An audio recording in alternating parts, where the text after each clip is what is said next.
I'm here with filmmaker, sit-down comedian extraordinaire, storyteller, Will Lautzenheiser. Thanks so much for being here today. Thanks for having me. Huge things to look forward to is you were one of the first and early approvals of a double arm transplant. Yes. Yeah, that's definitely synonymous with you being a fighter through this. How do you feel with that approval?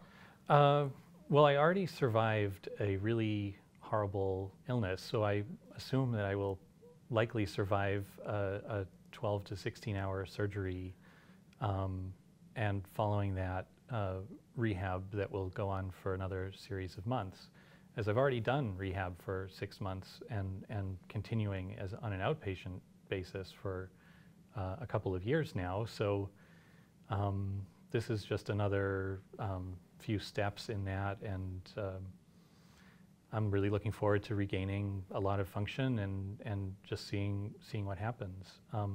Because I'm somewhat early on in this process, it's still considered experimental surgery.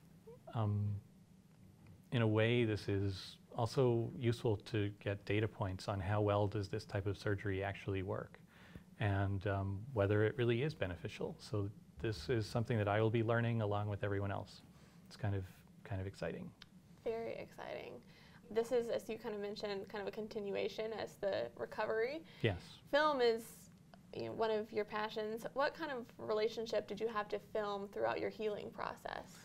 I needed to have a creative outlet somehow throughout my recovery, and I knew that because filmmaking was something I didn't just think about or teach, it was something I practiced.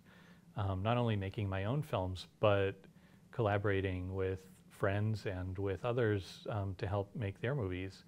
And that was a huge loss. Suddenly, I mean, as you may know, being on a film set is a huge privilege, but it also requires physical dexterity, which I absolutely don't have anymore.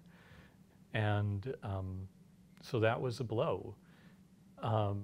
In trying to think of what I could possibly do, well, writing is something that I can still do. It hasn't, my issues haven't really affected my brain, but a way to have maybe even more immediate feedback with an audience, or an immediate response with an audience, was to be live. So that kind of naturally led to possibly doing some live comedy stuff. So that's my main creative outlet right now. There are some advantages, really, to being amputated. Like, one of the best things is that I no longer have to wash my hands after I pee.